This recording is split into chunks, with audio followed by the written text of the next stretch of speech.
Hello everyone, welcome back to episode 7 of BDPN. I'm Ryan Tillantine and this is Sam Alt. Yeah, today we're going to be moving away from high school sports and focusing more on college sports. Yes, of course. March is the month for March Madness, the biggest month for college basketball in the year. So we'll get started. Start with the East part of the bracket. So my favorite team in the East region is definitely going to be Villanova. They're the 1 seed. They're the favorite already. So I think led by Jalen Brunson and McCall Bridges, I think they should definitely be in the Final Four. A team that I like to be a real upset team out of this region is Arkansas, who I think could definitely make the Sweet 16. Wow. Really gonna go in with wow on that one. Daniel Gafford, definitely a lottery pick. He's played really well this year, and they're led by 2 senior guards, Jalen Bayford and Daryl McCon, who are both shooting above 43%. So I think they definitely have a chance to go far in the tournament. What about you?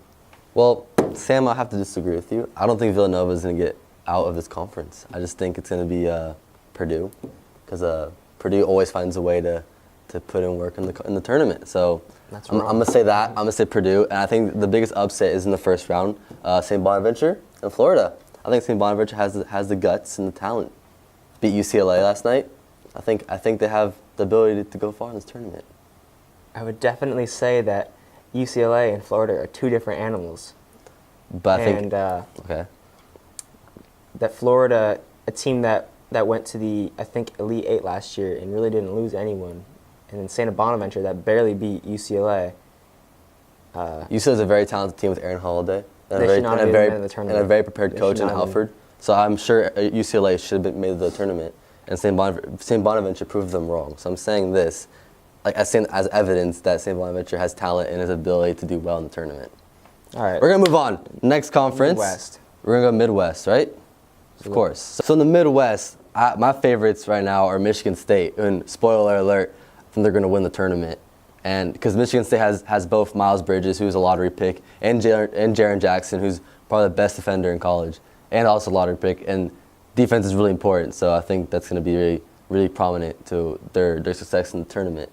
And I think New Mexico State will be a surprise team this year and beat Clemson in the first round and maybe win the second round as well.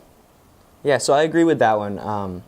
I think Michigan State definitely has a good shot. They have a tough path, having to play Duke probably in the Sweet 16. Yeah. Although I don't really like Duke this year. They had not a great season by the standards that the talent on their team that they have, and they always seem to fall short in the tournament. So I really think Michigan State has a shot. It's just they have Kansas in the Elite 8, and then they'll have to play presumably Villanova in the Final Four. It's definitely a tough path, but I think they're talented enough to get there.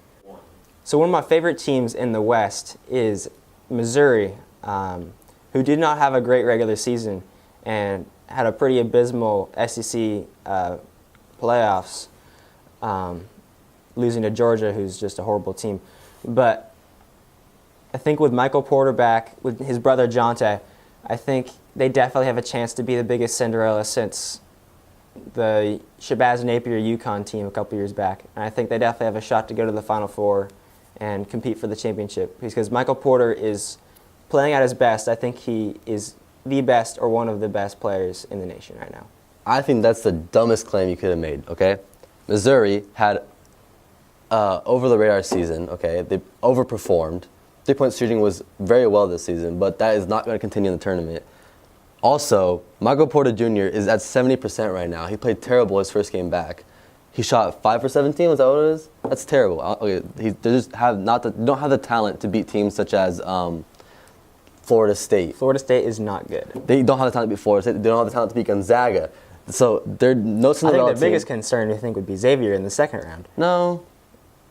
They don't have the talent. They don't have the talent. Trust me. What? Xavier doesn't have the talent? No. Are you telling me Xavier's even worse than Missouri? Missouri does not have the talent. To compete with Xavier? Is it? No. I don't Missouri is not winning the first round. They're not getting out of Florida State? No, okay. they're not getting out of Florida State is worse than it was last year. And last year, they barely advanced last year with 2 NBA players. I'm just saying this. Missouri's got 2 NBA players. No, they don't. They have one. Jonte's a first-round pick. This is not. He's a first-round pick. Well, then why aren't they better? Why aren't they better? They're not a good team. They're not a good team. Best team in the West is North Carolina. Great coach, great talent in Joel Berry. They're going far this year. I'm calling it. Okay, let's move on to the South. In the South, I'm having Cincinnati make it to the Final Four because just no one thinks they're going to make the Final Four, and that's my prediction. They're just such a talented team, under the radar, no one knows about them, and they're a very well defensive-minded team. So my surprise team in the South is Loyola Chicago. They're under the radar team, 11 seed playing Miami, but I think they have the talent to beat Miami because of the defensive ratings. But I think they'll make it to the Sweet 16 and then lose to Cincinnati. Cincinnati is a more talented team that plays against better competition, and they'll have the upper hand against a smaller school like Loyola Chicago. I agree with you on the Loyola Chicago Sweet 16 possibilities. I definitely think they can beat a Miami team without one of the best players, Bruce Brown, who broke his foot earlier in the season. Unfortunately, yeah. Very sadly. Lonnie Walker on that Miami team is a high-quality NBA prospect, but I'm not sure. I mean, this is a Loyola Chicago team that beat a Florida team without their best players, so they definitely have a chance to make a big splash in the tournament. My favorite team out of this region, even though this is Virginia's region, the number 1 seed in the tournament, is Arizona, led by who I think is the best player in the country, DeAndre Ayton. Ayton's averaging 20, 11 and a half, 2 blocks per game, and he's shooting 36% as a freshman, and he's 7'1". He's simply dominant. Don't you think it's important to have a deep lineup though? Than It's just true. a They talented have team? no bench. They have 3 really good players in Ayton, Alonzo Trier, and Raw Hawkins. But beyond that, they have another 7-footer, and they have a 5'11" senior point guard, Jackson Parker Cartwright, who he's a capable team manager. Talented guard. He works well with the team.